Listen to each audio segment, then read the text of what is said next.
Tumbuhan maupun hewan memiliki ciri yang sama, yaitu bergerak dan bereaksi terhadap rangsang, bernapas, perlu makan, tumbuh, dan berkembang. Tumbuhan melakukan gerak, akan tetapi tidak semua dapat diamati dengan jelas. Tumbuhan yang mudah diamati geraknya yaitu daun putri malu dan gerak tidur bunga kupu-kupu menjelang senja hari. Semua tumbuhan melakukan gerak, yaitu gerak tumbuh akar dan batang. Gerak lainnya yaitu gerak reaksi terhadap rangsang, misalnya gerak batang dan daun karena cahaya mengikuti atau mengarah ke matahari. Gerak pada hewan dan tumbuhan berbeda. Jika hewan dapat bergerak pada tempat ataupun berpindah tempat, tetapi beda dengan tumbuhan. Tumbuhan tidak dapat bergerak berpindah tempat kecuali tumbuhan bersel tunggal.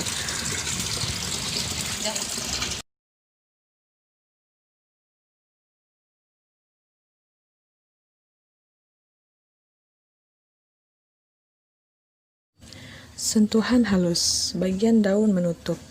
Sentuhan kasar, semua daun dan batang menutup.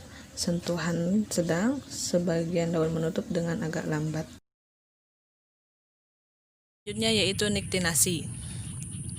Yang pertama, kita taruh di tempat terang. Mula-mula membuka. Setelah 30 menit, daun tetap membuka. Selanjutnya, pada tempat redup, kita akan menutupnya dengan kardus. Mula-mula, sebelum ditutup, daun membuka. Selanjutnya kita tutup dengan kardus yang redup cahaya. Lalu kita tunggu selama 30 menit. Setelah 30 menit, kita buka kardus. Daun putri malu tertutup.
Pratikum 2, simbiosis. Simbiosis paratisme adalah hubungan dua individu berbeda spesies yang hanya menguntungkan sepihak dan pihak lain dirugikan. Dan di sini yang kami praktikkan adalah jenis hubungan parasitisme pohon mangga. Nah, ini pohon mangganya dan benalu.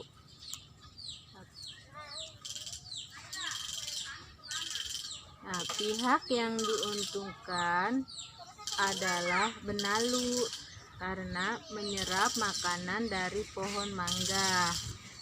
Sedangkan pihak yang dirugikan adalah pohon mangga.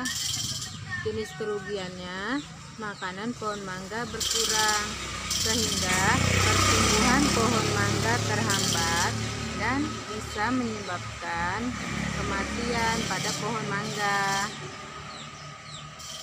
Kegiatan praktikum 2 tentang simbiosis parasitisme. Teman-teman, di sini ada 2 makhluk hidup yang diuntungkan dan yang dirugikan. Contohnya ini ada petai dan ulat. Nah, teman-teman tahu kan ulat yang suka ada di buah atau di sayuran?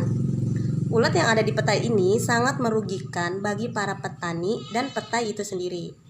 Karena ulat ini memakan buah petai yang harusnya bisa dipanen. Jadi ulat itu diuntungkan karena mendapatkan sumber makanannya. Sedangkan petai dirugikan karena tidak bisa berbuah dengan baik dan tidak layak untuk dikonsumsi, sehingga merugikan para petani petai. Contoh simbiosis parasitisme yang lain adalah hubungan antara manusia dengan nyamuk. Pihak yang diuntungkan adalah nyamuk karena menghisap darah manusia. Sedangkan pihak yang dirugikan adalah manusia.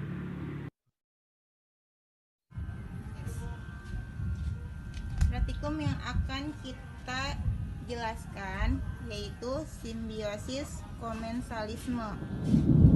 Jenis hubungannya yaitu pohon sirih dengan pohon mangga.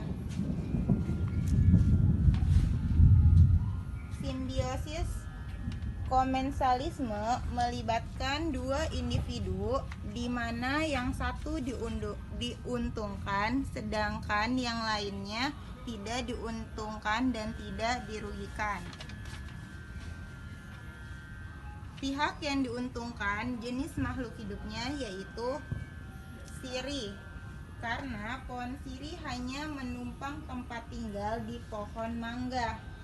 Sirih yang hidup dengan cara menempel pada pohon mangga tidak menyerap makanan dari inangnya karena sirih dapat membuat makanan sendiri.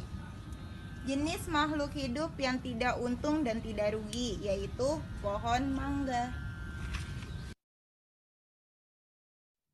Kami praktikan adalah simbiosis mutualisme. Nah, yang dimana kedua pihak saling diuntungkan, dan di sini ada hubungan antara kupu-kupu dan bunga. Kupu-kupu mendapatkan keuntungan, yaitu kupu-kupu yang hinggap di bunga mendapatkan keuntungan karena dapat mengambil nektar dari bunga. Dan keuntungan kedua yaitu pihak bunga. Bunga juga dapat keuntungan karena kupu-kupu dapat membantu terjadinya penyerbukan. Bagian-bagian bunga sepatu yang pertama ada kepala sari yang berwarna merah. Lalu ada benang sari yang berwarna kuning. Berwarna kuning. Kepala putik yang ada di atas. Lalu tangkai putik yang panjang. Ada mahkota, ini mahkota.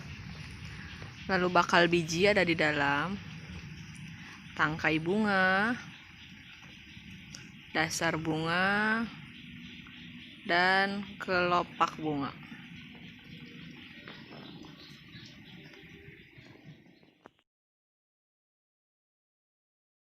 Selanjutnya yaitu perkembangbiakan vegetatif alami. Tujuannya mengidentifikasi tumbuhan yang melakukan perkembangbiakan secara vegetatif alami. Di sini kita menggunakan tumbuhan lengkuas. Lengkuas berkembang biak dengan cara vegetatif alami yaitu akar tinggal. Akar tinggal adalah batang yang terdapat di dalam tanah. Batang tersebut beruas-ruas dan tumbuh mendatar. Di setiap ruas akan tumbuh akar. Nah, di sini bisa kita lihat akar pada lengkuas.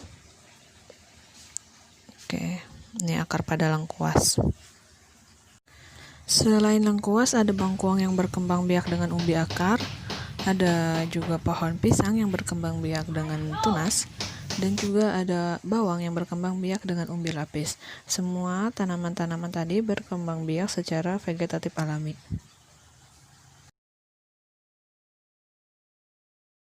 Ini cabang yang akan dicangkok dengan diameter 2,5 cm dan tidak berpenyakit. Sehat ya guys. Ini kuliti cabang tanaman tersebut sepanjang 10 cm dan berjarak 10-15 cm dari pangkal cabang. Jadi jarak segini. Buanglah kambiumnya dengan cara mengoreknya sampai bersih ya guys.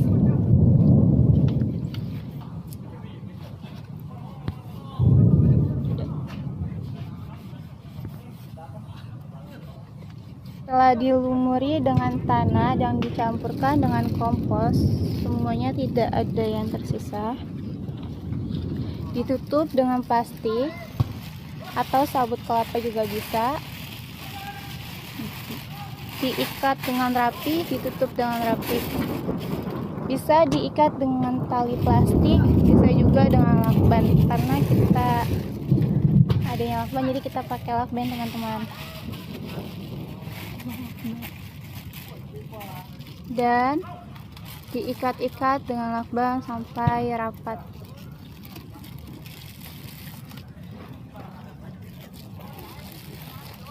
Dan kerjakan sampai menutup semua dan pekat sampai selesai. Dan ini hasilnya. Dan jangan lupa teman-teman diberi udara seperti di kayak colok-colok biar dia ada udara.